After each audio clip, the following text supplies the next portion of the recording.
Soft plastic paddle tail swim baits, guys, unrigged. It's the new craze. Everybody's building one now.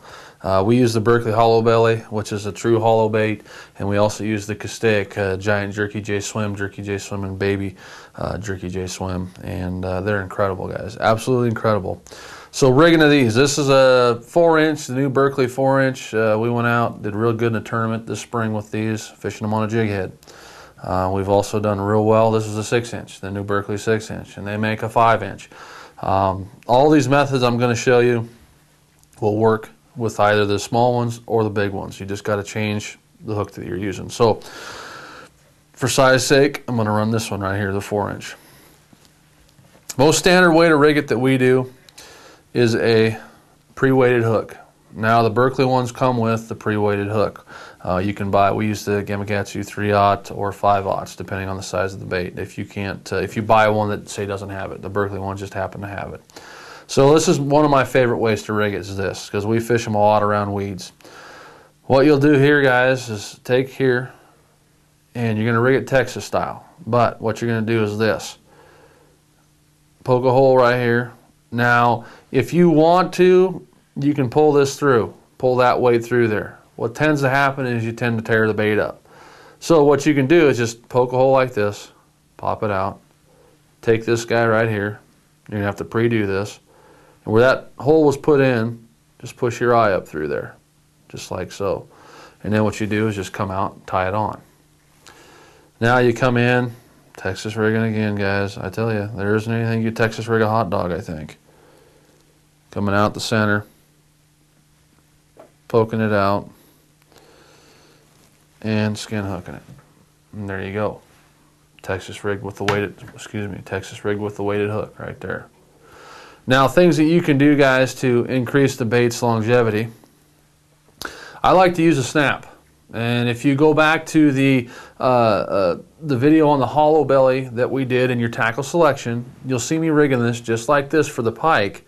But I'm using a snap, and what I'm doing is I'm taking that snap, and I'm not a snap guy. You know that about me. I take the split rings and everything off. But what the snap does, it allows me to push the snap through, push it through the eye of the hook, compress it down, and it pinches down on that nose, and it locks that bait in place.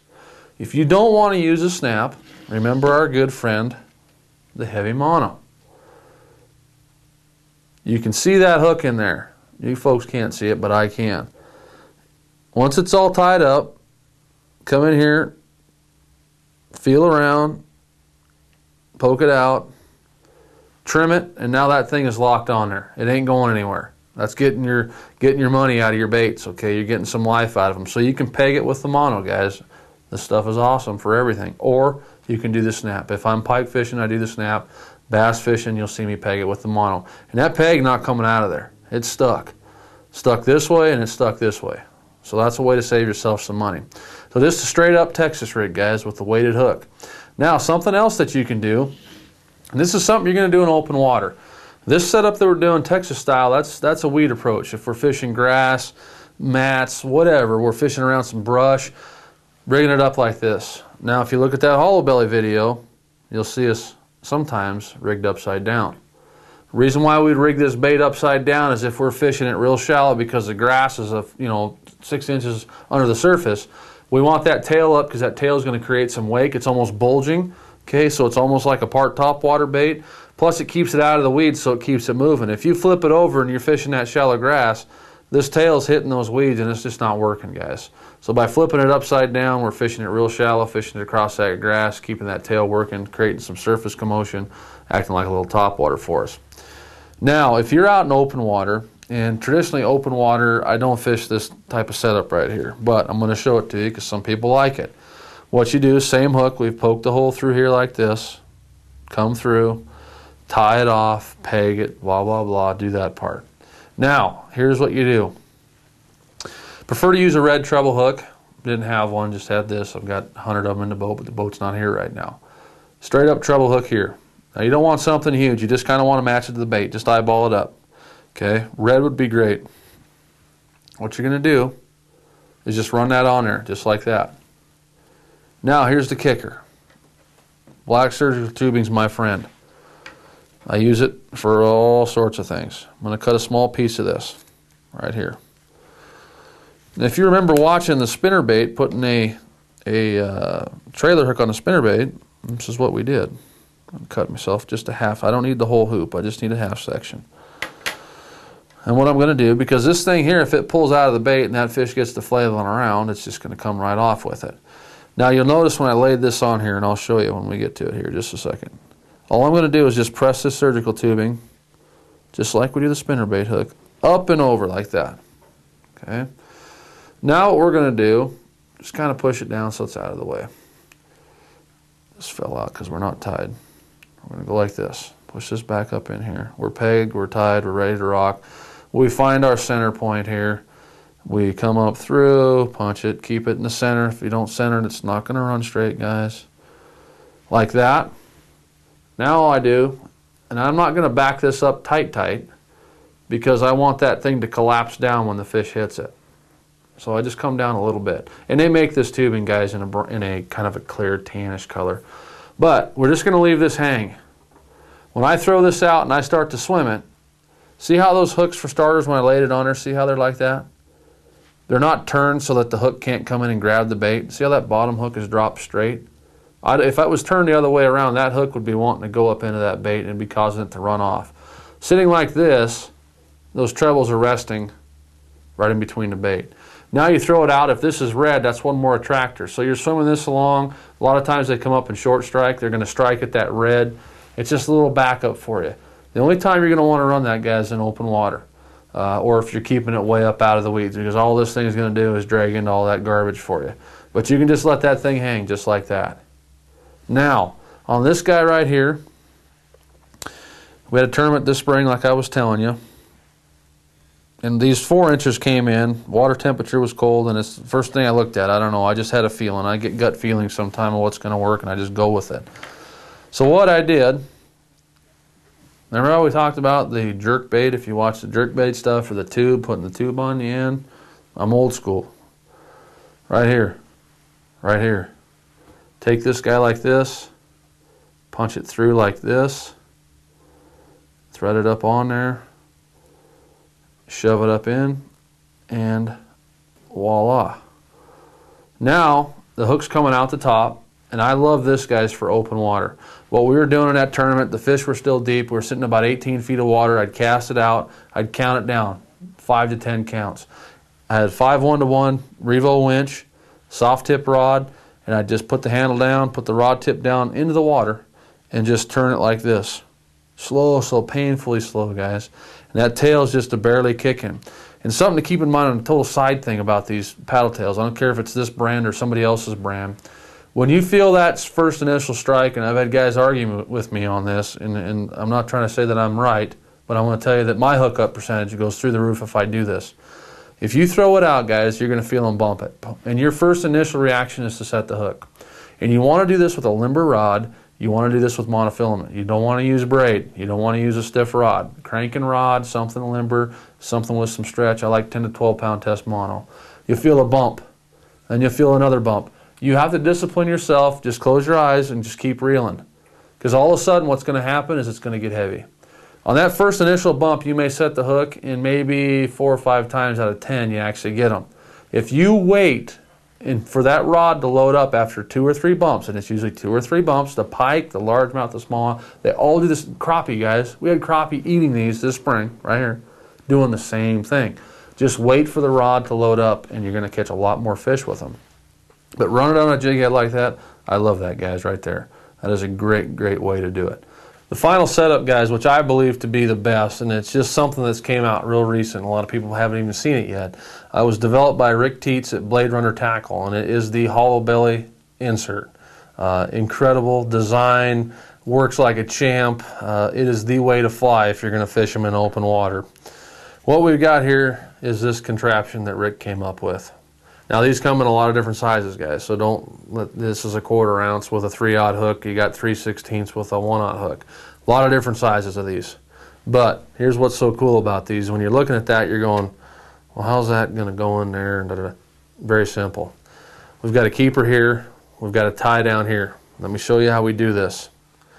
What you want to do is take a look at this. And this one's a little bit big. I'd go with probably a 1/0 hook on this, but I just grabbed one out of the bag, and this is what I ended up with. So what you want to do is you want that tie coming right out the center up there. So what you got to do is look at where that hook's coming out. That hook's going to rest right back there. Now, when you look at Rick's stuff, he says to just push it down through there and use pliers, and I don't want to try to hook myself. It's not fun. You've seen me take them out of my hands before. So what I'm going to do is grab my trusty scissors, and right where that was going to go through, all I'm going to do is just come back, push those in, and just make a little incision. That's all. Now, here we go. Just very easily, guys. You don't got to get crazy with it because you'll just tear a big hole. Just nice and slow. Pop that one. See how that one popped in? Now I'm going to start turning it. Turning it. Turning it. See how it's going in there? Nice and easy. Working it up in there. So this one's just a little bit oversized, but it's going to work for the demonstration here. Okay, now, I know my hook's coming out the front. Now see that keeper down there underneath right here? What you got to do is just kind of massage this up and over. And then make sure it's centered. Yeah, I use the mold lines, guys. I always use the mold lines. And then all I'm going to do is just rub the genie. Push that through there. Now you got a keeper down in here. Remember that keeper I showed you? I'm just going to pull back like this to put some tension on it, and I'm going to rub the genie again, and voila, out it is. Now we're tied out the front. This thing's not going anywhere, guys. It's in there. It's in there for good, okay? It's not coming out. Now, we've got, like I said, this is way too big, guys, 3/0. We'd want to use a 1/0 for this little guy. But we've got a nice exposed hook right here, just like when I ran the jig head, remember? Well, now everything's concealed inside. It looks super natural. Now what we can do here, once again, I would use a red treble hook for this, but since I don't have one, I'm going to use the one I've got. What I've done is I've got a split ring on there. And I'll have my split ring pliers, so don't laugh at me if I keep dropping this thing. What you're going to do is that's what that belly peg is for right there. Push that up on there, like so. Walk it around.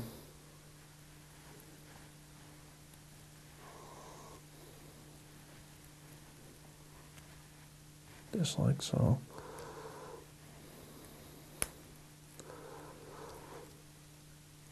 Okay, almost there. Open water, guys. Look at this. Now we've got, once again, see how that's hanging? See how I did that so it can't come around? Those hooks want to lay right there. Now we've got, this hook is hanging freely off its own little tie. We've got an exposed hook up here. Guys, if something hits that, it ain't getting away. Trust me. It is not getting away. Rick's got one heck of a design there. We're using the heck out of them, guys. We just got them in. You're going to see them on the website by the time you see this video. Just go to the hollow belly section. You'll see them in there for hollow belly inserts. They are the bomb, guys. They work incredible for these hollow baits. It don't matter if it's a Berkeley or one of the others, guys. They work great. All right, guys. What I want to do is show you a fix. Now, you know, these guys here, $9.95 for, depending on how many you got, you know, 3-pack, 5-pack, whatever it may be. Okay, expensive. Point I'm getting at. How do we salvage these? Now, I've used this one for the display demo here to show you guys, and in the process, I've torn it to bits, right? Now, say if the belly got torn, you know, you're catching bass and they're tearing it apart, and the belly gets torn open like so. So now it's open all the way through. Just throw it away. Let me show you something. We've been pegging the head up here, so the head's probably not tearing out. So I'm just going to thread this through here because this thing's been poked and prodded a ton, so I'm just going to do it this way. Now the problem that happens is this. You're Texas rigging it, and because it's torn, what tends to happen is you'll be reeling it in and you'll bring it in after you cast and your hook will be laying on the outside like this. And you get mad and I spent all that money on that bait and doggone it, it's the only one I got left. Whatever it is, guys, who knows, okay? I'm here to save you some money. That thing, well, it'll just, every other cast, trust me, Castaic, great paddle tail swim baits, guys. They're not hollow, but they've got a slit in the top, slit in the back, thin piece of plastic that runs through the center, and that's what you run your hook through. Great hooking percentage because now it's going to collapse down around the hook. You're going to hook up. Great. But the hook keeps falling out. And one day I was getting frustrated. We got 3 packs of the Castaic Giant Jerky J Swims, and we're just killing the fish, bass and pike. And I only brought a couple when they first sent them to me, and I went through them fast. You know, pike tear things up. So the hook kept falling out. It kept falling out, and I kept flesh hooking it in the side, whatever I could do internally, if I could catch a little bit of the plastic to hold it there. And I got to thinking, I've got my pike leader. Maybe I can do something here. What you're going to do is just where that thing's hidden up there. Okay, it's just hidden up there a little bit. Right where see that strong bend right there? Watch this. You take your big mono, and in the case of the bigger baits, I'd always use the 100 on this, guys. This is the 60. But I'm going to come through here, and I can see, looking through the bait, I can see where the bend of that hook is. What I'm going to do is come right up, so I'm just underneath it. Then I'm going to punch it through. Now I'm going to just drag it back, so it's just up inside. Come over to here. Cut it right off flush with the bait. Now, you can pull and pull and pull till you're sick in the face, and that's not coming out. Okay? I showed a buddy of mine this, and he said, well, it's going to mess with the hookup. And I said, well, what do you mean? He goes, well, that piece of mono in there, it's not on top, it's down below. When that fish goes to hit that, see that? It slides right down. But that mono's right here. It slides up into the bend of that hook. Now, when you get a fish, guys, and they get to thrashing, they may kick this mono out, or it may fall out and only be stuck in one side. Not a problem. Either put a new piece in or just re-stick it. But it cannot allow that hook to drop out. And the hook's always going to want to come down, guys. It's not going to fly up and out because the weight's down below. Now you're stuck. Even though that bait would be completely destroyed in a lot of people's eyes, and I just pulled my peg out. No, I didn't. My peg's still in there. Look at that. Stretching it out and it's still in there. That thing is still in there, and you can't pull it out, guys. See that? That bait will live for some more fish. So don't just toss them if they get torn up. Get the big mono, baby. She's still alive.